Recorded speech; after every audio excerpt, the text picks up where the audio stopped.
चिरागार यो पुलको नाम रहेछ चिरागार। चिरागार माथिबाट एउटा फुच्चे चाहिँ पश्चिमतिर हिँडिरहेको छ फेरि है त। त्यहाँ माथि चाहिँ हाम्रो ग्याङ चाहिँ बसिरहेको छ। त्यहाँ माथि एउटा फुच्चे चाहिँ पश्चिमतिर हिँडिरहेको छ, हेरिरहेको छ है।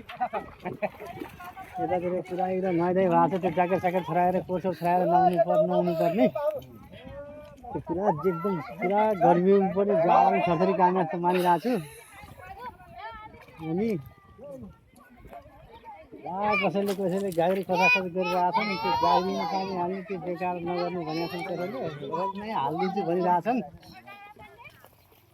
अनि कोही त पुरा ल्याङ गरिरहेछन्। पुरा कपडा छित्री हुने हिसाबले छोइ जस्तो गरिरहेछन्। पुरा जाडोमा चिसोमा पुरा ल्याङ भए जस्तो गरिरहेछन्। पुरा यहाँ त पौडी खेल्ने हो, गर्मीको समय भएको छ तर पौडी खेल्ने हो। ल जा गाडी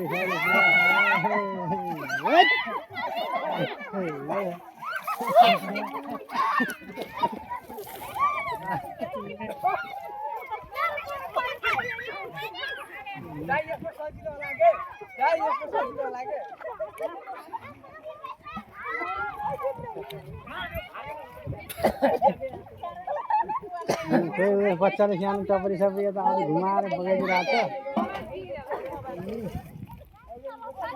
अरू चाहिँ भागिरहेछन्। अरू चाहिँ पुरा ल्याङल्याङ भएर भागिरहेछन्, पचपच गरिरहेछन्।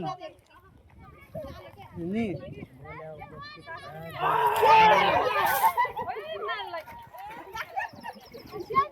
यता होइन है यता